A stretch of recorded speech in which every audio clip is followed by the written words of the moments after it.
Je vous remercie pour votre disponibilité et surtout de l'honneur que vous nous faites d'être présents à cette journée mondiale de la culture africaine et afrodescendante.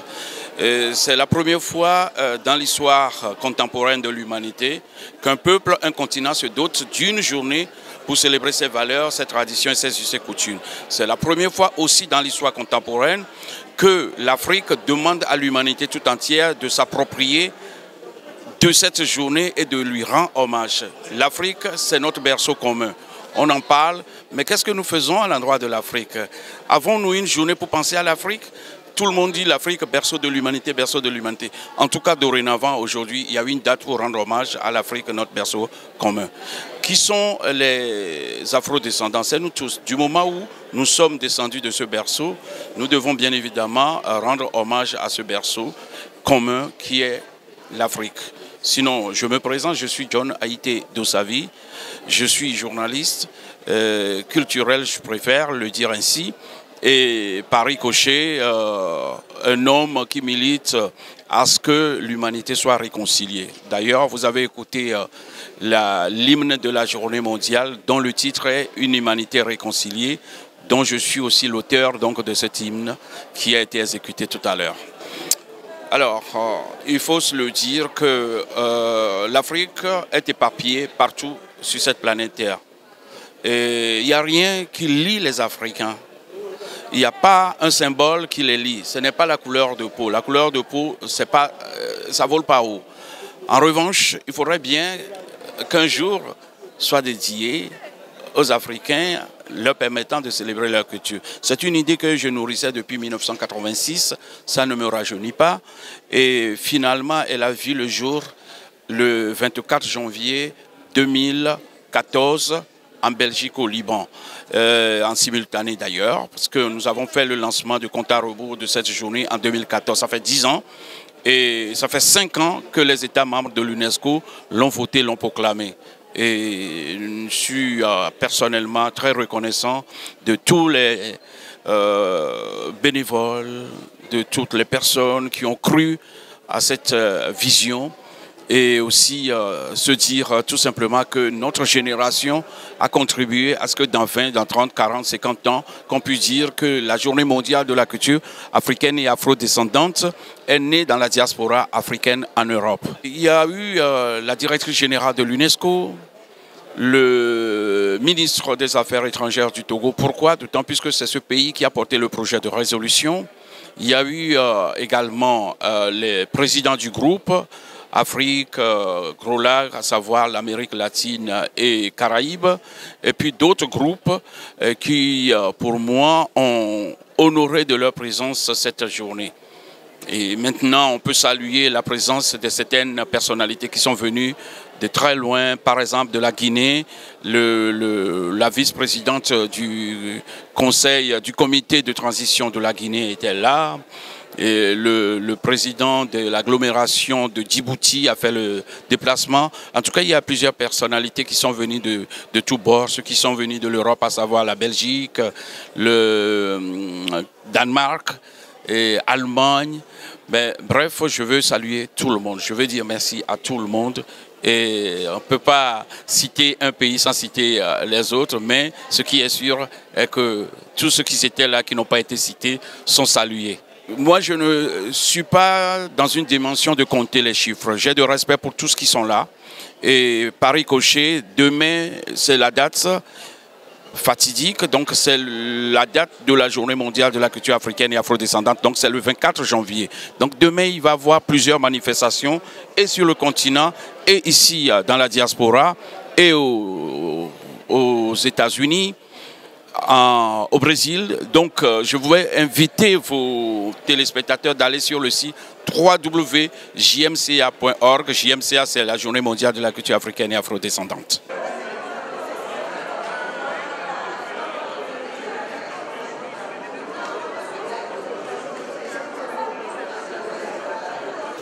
Bonjour, donc je m'appelle Laurence Gastine, je suis saxophoniste, chanteuse, interprète, compositrice, donc originaire des Antilles, Guadeloupe, Martinique. Et aujourd'hui, donc je me retrouve à l'UNESCO pour la journée des afrodescendants. Donc je suis une vraie afrodescendante. Je suis ravie d'être là aujourd'hui parce que du coup cette journée célèbre justement la culture, la fierté, la spiritualité. Le fait d'aller de l'avant en fait en tant qu'Africain, et je suis vraiment ravie d'être là. J'ai beaucoup aimé lors de cette journée la présentation du ministre des Affaires étrangères, donc qui a parlé de la notion d'Ubuntu, qui est vraiment le vivre ensemble, le fait que je suis parce que tu es, et en fait avec ça on va pouvoir aller de l'avant en tant qu'Africain. C'est un très beau message aussi pour les jeunes. Donc voilà, beaucoup de culture, beaucoup de mélanges qui font que l'Afrique est ce qu'elle est. Non, pas ce soir, je ne joue pas ce soir. Je ne joue pas ce soir, mais j'espère qu'une prochaine fois je pourrai jouer à l'UNESCO, j'espère beaucoup. Cette semaine, donc le samedi, je vais accompagner en tant que saxophoniste un rappeur, voilà, à l'Espace Curial dans le 19e. Et je vais aussi faire un de mes singles qui s'appelle Le Chip. Justement, Le Chip, c'est une chanson sur le fameux... C'est ce petit jeu langage, en fait, qui est universel, justement, pour l'Afrique. Les Africains qui font tous le chip.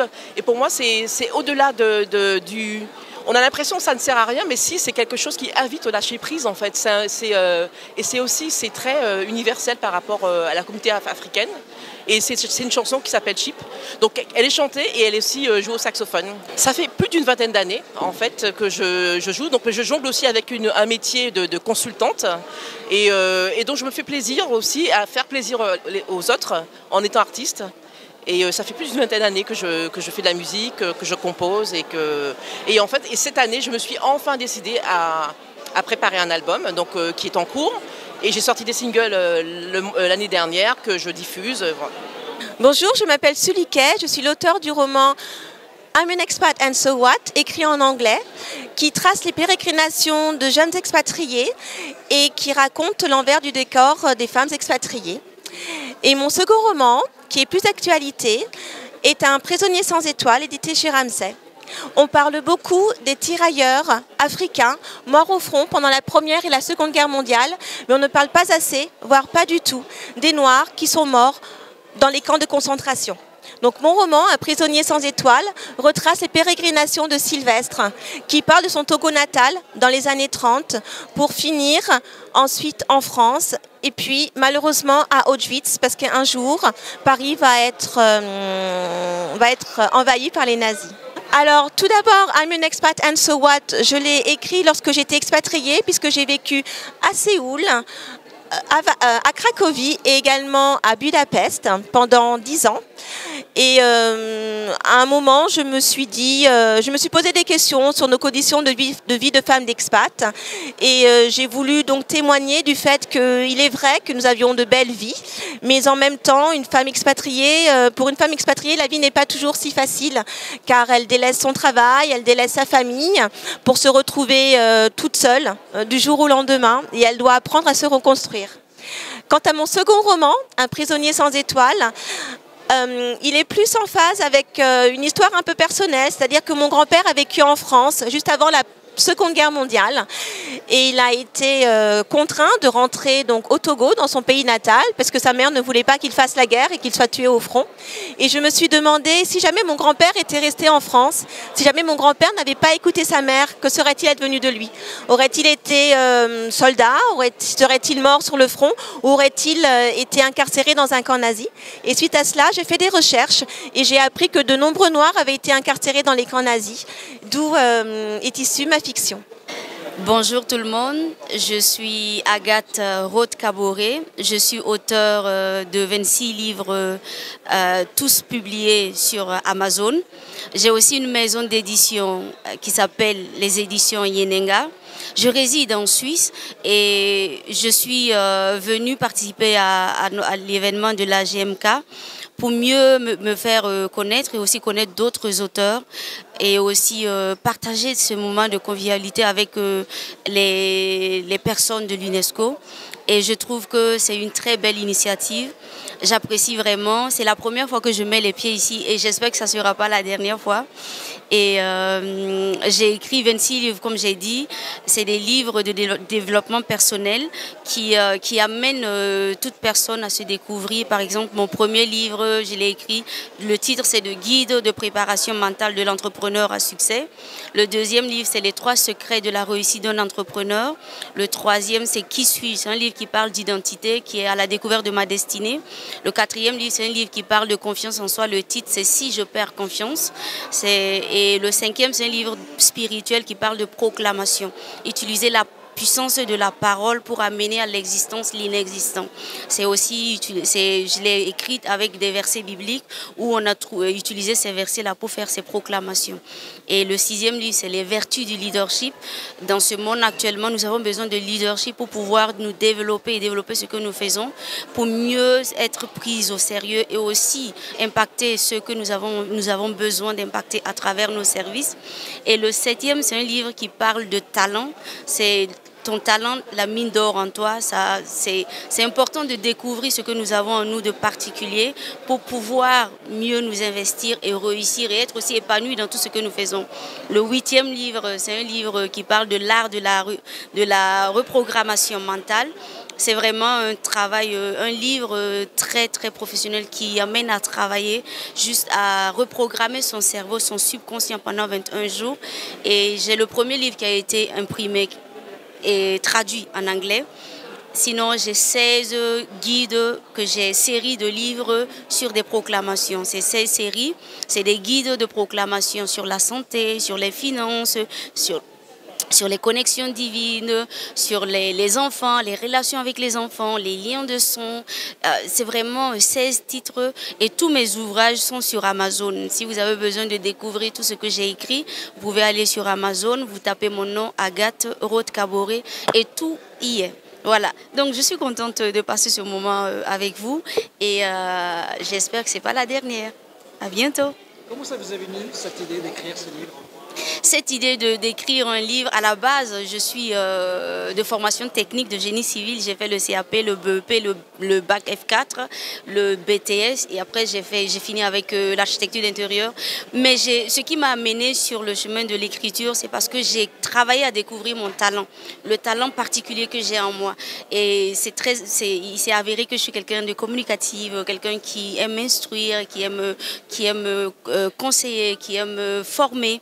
Et c'est par ce biais-là que je me suis formée dans le marketing digital, je me suis formée dans le coaching, je suis en train de finir mon doctorat en coaching intégral.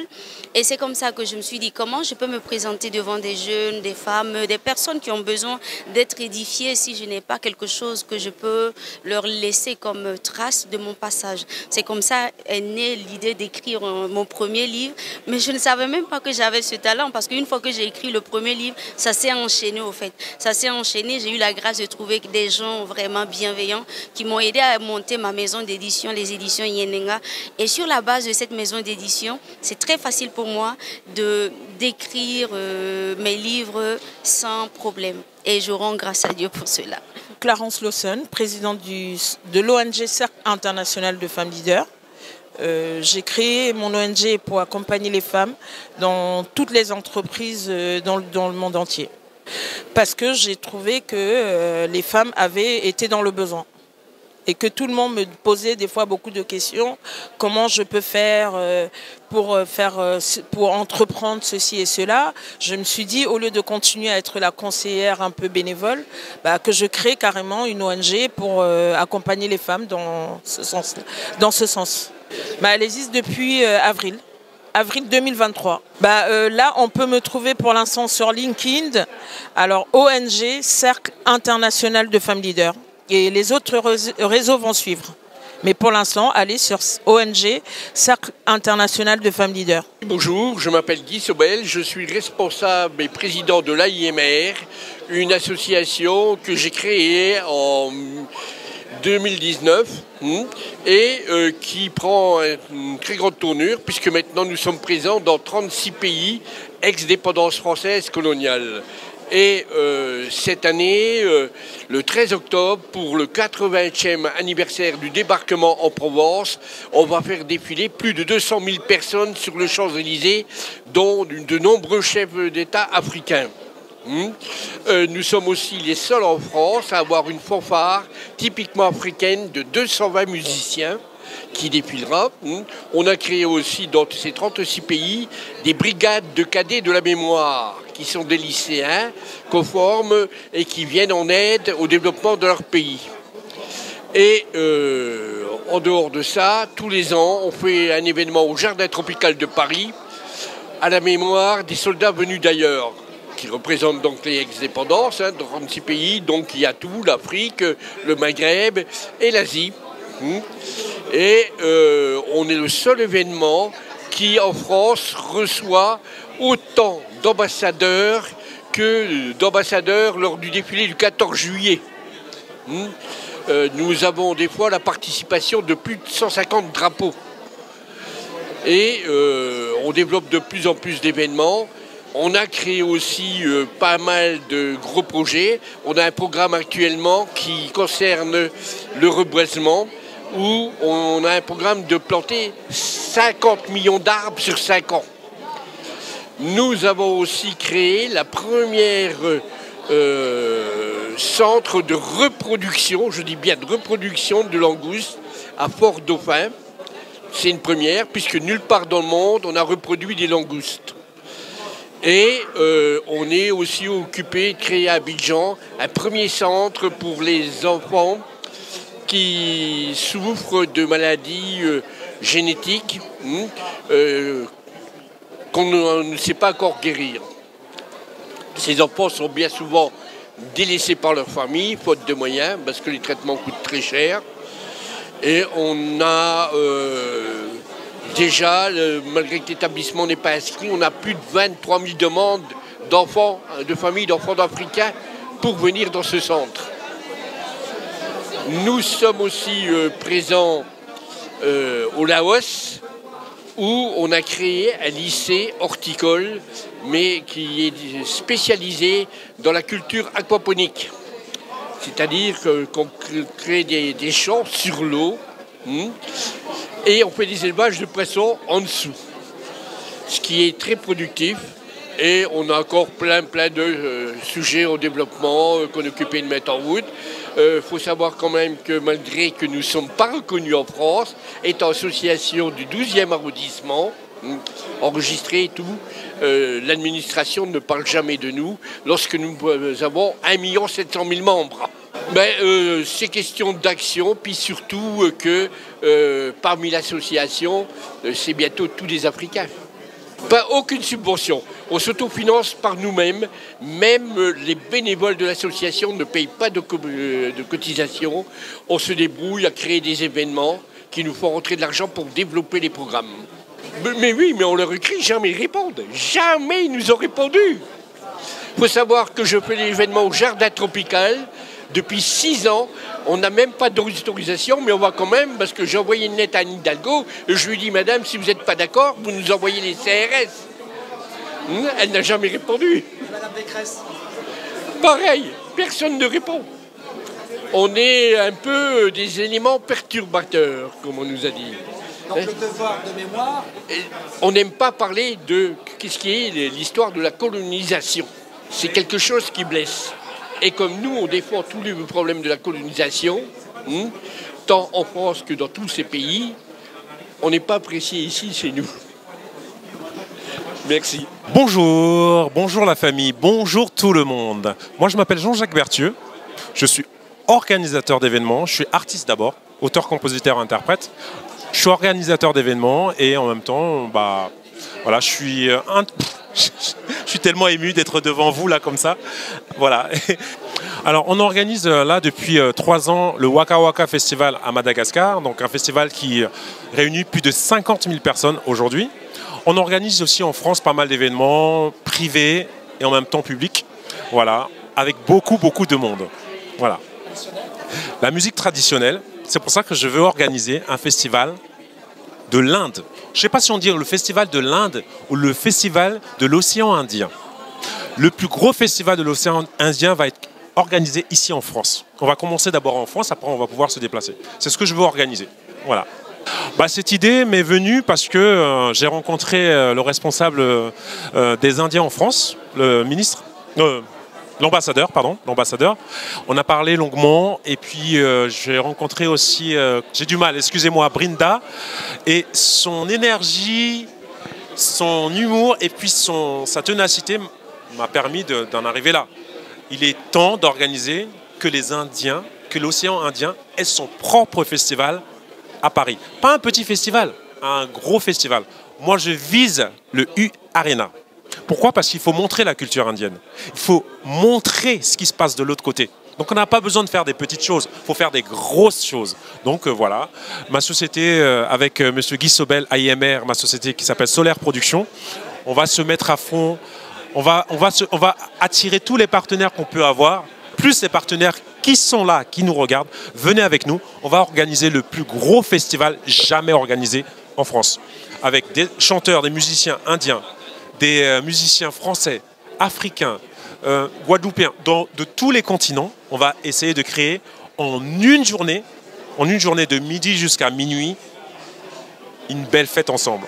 De la nourriture, une histoire de gastronomique, une histoire festive et une histoire de couleurs. On va mettre de la joie dans les gens, dans l'amour des gens, dans le cœur des gens ce jour-là. Pour le U-Arena, je pense qu'on peut voir 50 000 personnes. Hein. On peut voir 50 000 personnes parce qu'à Paris, il y a une très très grosse communauté indienne. Il n'y a pas qu'à Paris, il y a partout dans toute la France. On compte, je souhaite que toute la France soit concentrée dans ce festival. Bien sûr, il y a pas mal d'associations indiennes qu'on va solliciter. Et on va aussi aller chercher des artistes très connus en Inde qui vont venir à Paris pour prester, pour montrer que le continent, que le pays est avec nous. On va même solliciter la présidence, on va solliciter toutes les personnes qui sont prêtes à nous aider pour réaliser ce beau festival. On a une réunion en fin d'année, en novembre, aux Champs-Élysées, donnée par le président de la République. On va faire un défilé des anciens combattants. Retenez bien cette date, allez sur Internet, un défilé pour les anciens combattants. Et n'oubliez pas que l'Inde était là. Hein. À très bientôt. Je vous aime.